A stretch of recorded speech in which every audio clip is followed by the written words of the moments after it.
This is JayMike Joltter. Q&A. Episode 19.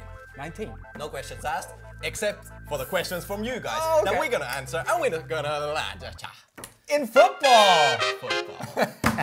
You already know. Yeah, okay. Hey Unisport, do you think that as VAR becomes more popular, there will not be assistant referees at all, just a center referee? I'm a referee myself and hoping not to be out of a job long.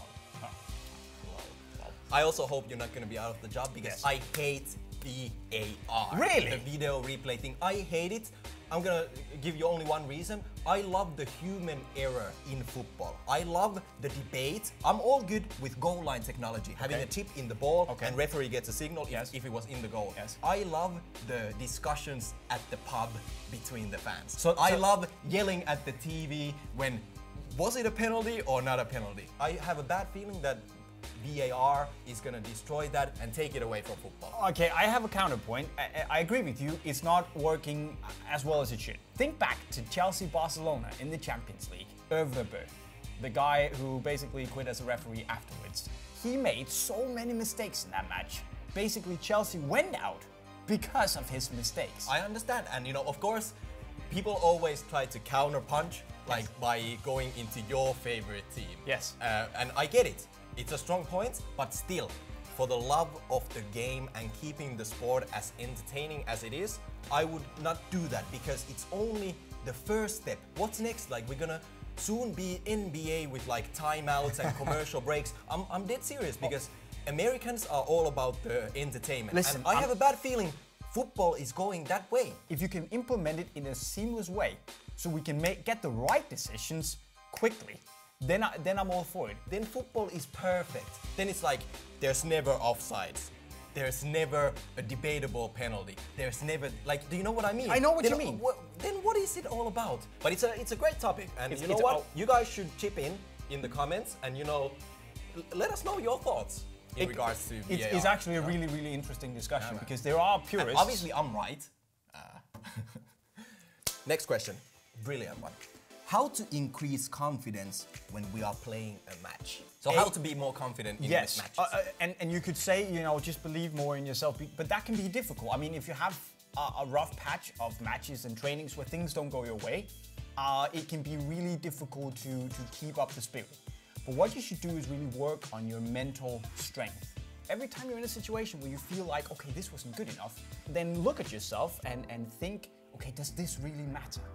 As I always say, true winners never lose. They only learn how to improve and how to win for next time. I have two things. Number one, put things in perspective. It's just football, man. Yes. You know, in the end, you know, it's just football. Yes. Right? And second thing, I know this might come off a little bit hard, but you know, many times it helps to be confident if you're good. You know, if you're good at what you do, it's easy to be confident, right? So let me give you an example. You have an exam at school. If you know your shit, you're gonna do well. You're not worried. But if you didn't study, man, then you don't know what you're getting yourself into. So I'm not saying you're a bad player, but you know, being good helps. Let's take this one quickly. Yes. Why is Lukaku not sponsored by any brand? I think it's because he simply hasn't found A, the boot he's comfortable with, and B, agreed a deal with anyone yet. I think he sees, or his management team sees him as like a potential superstar. And I think that he wants to get a deal with the brand that values him as such, and obviously then find a pair of boots he likes. Yeah. If you don't have a brand deal, there's two reasons why. A, the brand doesn't want you to have a deal. Or two, like you said, he's, you know, trying to maybe, you know, get his shares. Yeah. He's stuck a little higher to get a better deal. Yeah. And with those words, we're gonna move on to Real Talk. And I'm gonna start. Take it away. Do you guys play Fortnite? I do. Really? I'm really, really bad. I'm not even gonna lie. I don't know what Fortnite is. I know it's a game, but I have no idea what it looks like, and I have never done anything. But you don't have a PS4 either, do you? No. A question that I think we get a lot. Why aren't you guys pro? And I can tell you, in relation to the other question where we talk about, you know, self-realization, that I'm not pro because I simply, I'm not at all good enough to be a pro. I'm very good at running fast and I can do some stuff, but, you know, no. Why aren't you pro? all my life, as any other kid, I tried to become a professional player.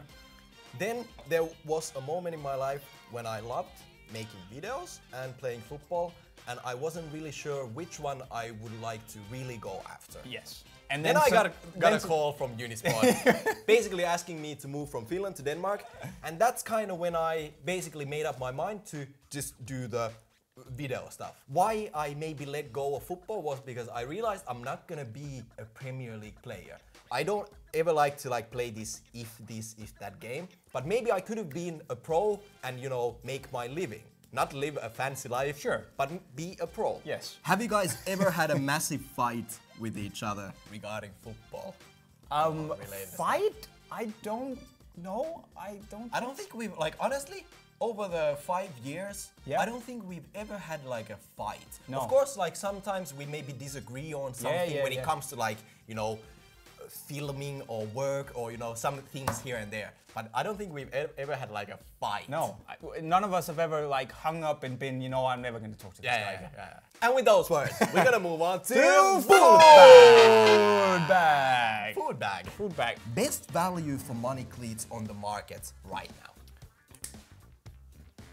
Where is it? I don't have it here. I have it upstairs. I would say the Vapor 12 Pro. It's a very solid boot.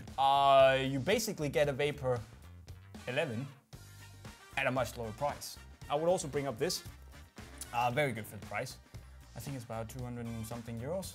Why Nike and Adidas are making different boots for pros, but that same boots that are not available in the market, like Adidas created Nemesis, but when we compare both market and pros, they are different.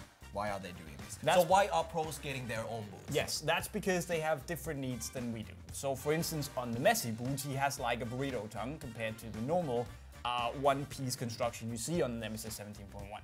That's just how it is. That's what Messi prefers, and I think that then the designers decided that, okay, this is a better solution for the masses.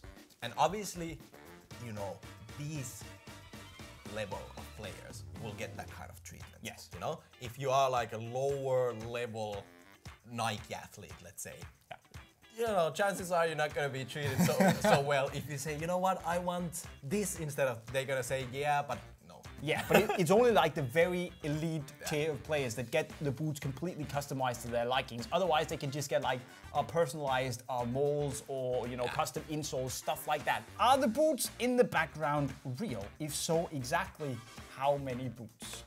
Jolter, go and touch the boots. Tell me if they're real. No. Exposed. The boots in the background are fake. Title, clickbait, thumbnail. No, of course they are real, and you know what? We're not gonna go too much into it. If you wanna see a full video explaining pretty much every single pair on the wall, you can click on the video right on this corner. It's basically a pretty long episode, so watch it before you go to sleep because, Briefly. Yes. If you guys were professional players and received lifetime contract offers from the top brands and had to stick to the brand and its silo for the rest of your career, which brand and silo would you choose? I'm gonna think you're gonna say Mercurial. Probably, yeah. You know, I was thinking long and hard about this. I would probably go with the Magista line and play with the low cuts. Yes. You know what, JayMike? What? It's time. We move on to the giveaway! Tejas Ganesh, can we use pieces of cardboard instead of shin pads? They can be cut into any shape and fit your personal preferences. Why or why not? Are you flipping kidding me? No, don't do... I mean, you can. You can also put a big balloon on your head when you're playing football. I mean, nothing's stopping you, but you shouldn't do it. Why on earth would you use cardboard as shin pads? If that's the only solution you can come up with. If you forget your shin pads at home and coach told you, guy, you're starting. And then he said, but bro, I forgot my shin pads. Oh, take paper, I don't care. Yeah, I heard some stories about people actually cutting up coffee mugs and using them for shin pads. The thing is that, yes, I do realize that it can be a last minute solution. I wouldn't do it, but I also always have loads of shin pads with me. We move on to the question of the month. And I have that as well. Good. What is the coolest limited edition boot ever made? Now I'm gonna go while you think, and I'm gonna get my boxes. Obviously, the Tati is, you know, I know you're gonna bring it out. Of course. You know, this was the best boot of 2017. Yeah. It's a cool limited edition, but there are 3,000 of them. Then there we have the Nike GS, probably one of the best looking football boots to be ever made. I would actually agree on that. This is, you know, Perfection. this is just so cool. Yes.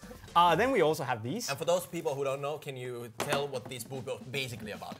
Very short, 10 seconds. Yes, it's made of recycled materials, and the sole is made of castor beans that are basically incredibly venomous if you don't treat them right. So it's 100% green, which means it's called Green Speed GS. Makes a lot of sense. Beautiful boot. Then we got the red balls. Flipping out. 333 pairs. Then we have this, which is probably my favorite. 100 pairs. I've got number 14, which is also the pair that I rock for my team. The number, not the pair. Yeah, not the pair. I don't rock these. I would never rock these. It's beautiful. It's white. And you know, when this came out, you know, it wasn't such a big thing. Like it wasn't so mainstream to do limited edition boots.